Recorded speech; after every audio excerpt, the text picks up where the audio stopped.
हैं और मैं उस राजनीतिक हमीरपुर की पृष्ठभूमि से आता हूं जहां देश की रक्षा के लिए हर सैनिक नशावर होता है।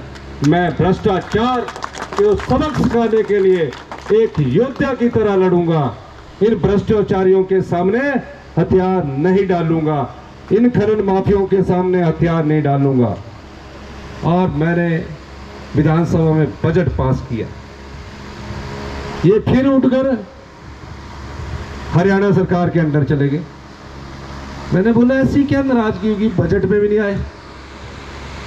तो एक जो हेलीकॉप्टर में जो एक चढ़ाने वाला भी होता है, वो बोल रहा था कि दूसरी किस्त जो है वो पंचकुला में ही मिलेगी।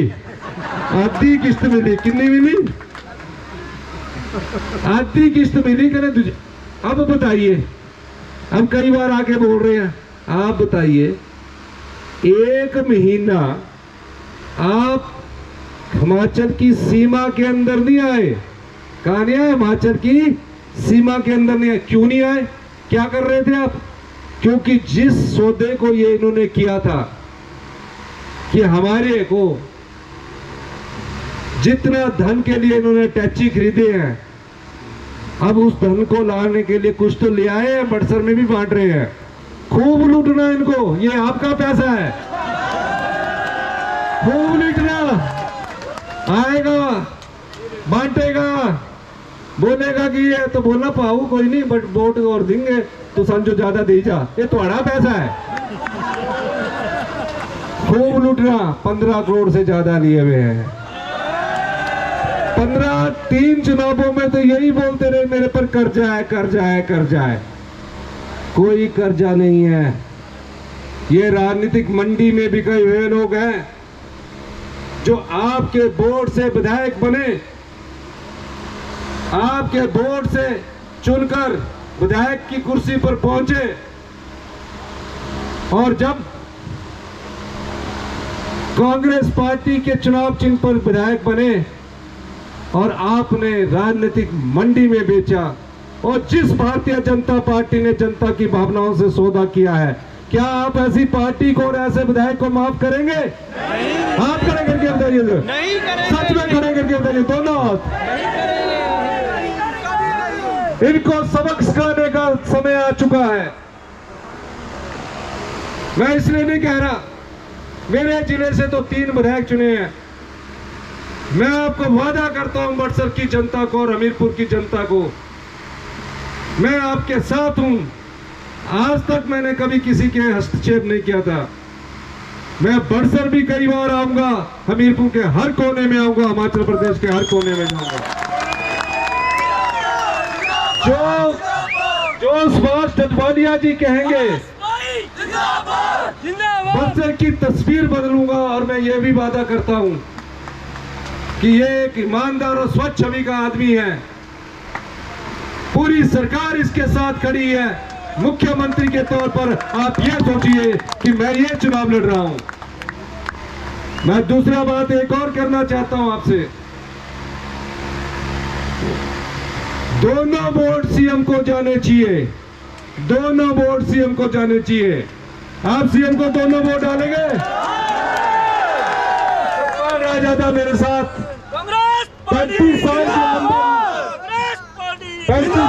35 साल के लंबे संघर्ष के बाद एनएसयूआई की राजनीति से, धर्मानी जी जानते हैं, हमारे साथ इसने काम किया है। महिला आदमी है, आपकी तरह गांव के परिवार से उठा हुआ आदमी है। इसके लिए भी आपने पूरी तरह से एकजुटता से वोट देनी है। अंत में मैं ये कहना चाहता हूं, जो लोग भी बिके हुए विधायक के नामांकन में आए हैं, बिके हुए विधायकों के, इनके साथ ना तो कांग्रेस के कार्यकर्ता है, ना ही बीजेपी के कार्यकर्ता है। बीजेपी के कार्यकर्ता मन ही मन में बहुत दुखी है कि 14 महीने पहले तो हम इनके खिलाफ गए थे। अब वो इस बात पर फैसला बीजेपी के कार्यकर्ताओं ने कर दिया कि ये जो चुनाव है, ये बिकी हुई पार्टी का बिके हुए विधायक को चुनाव लड़ रहे हैं।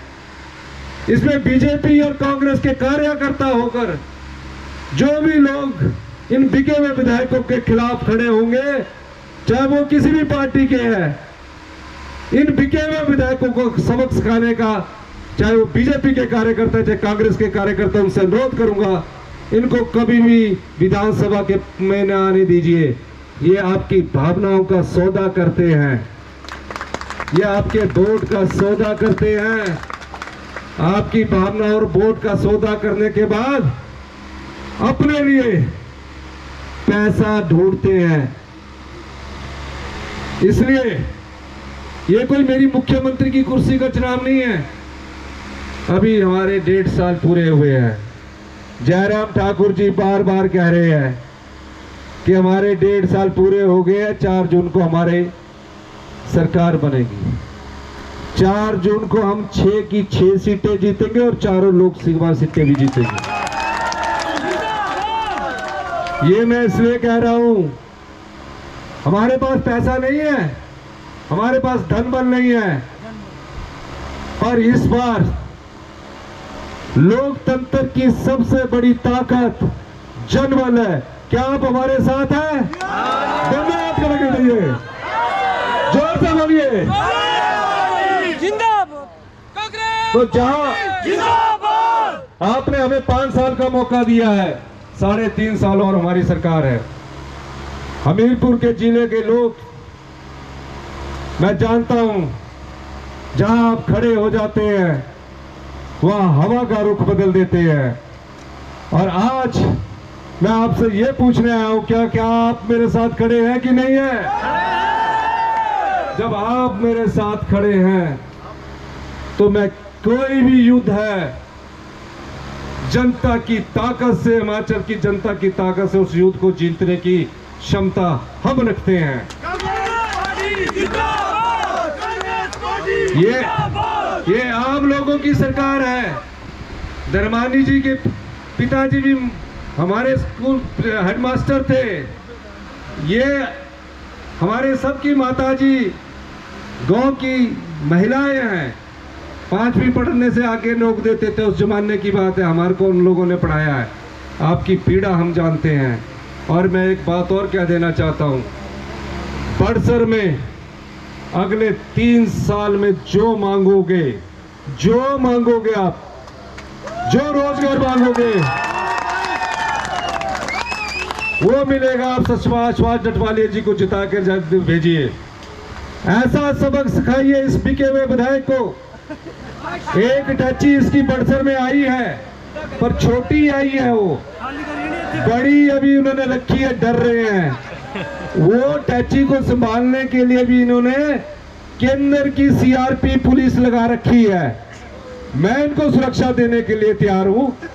मैं हिमाचल पुलिस वालों को सबसे ईमानदार मानता हूं, वो दे सकते हैं। क्यों सीआरपीएफ की पुलिस लगा रखी है? ये टैची वाले को सबक सिखाना है।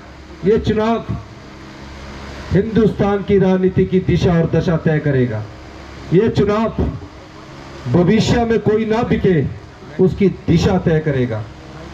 ये चुनाव पैसों के दम पर जो सत्ता की कुर्सी हथियाना चाहते हैं, ऐसे लोगों को सबक सिखाने के लिए चुनाव होने जा रहा है। हम अभी भी 34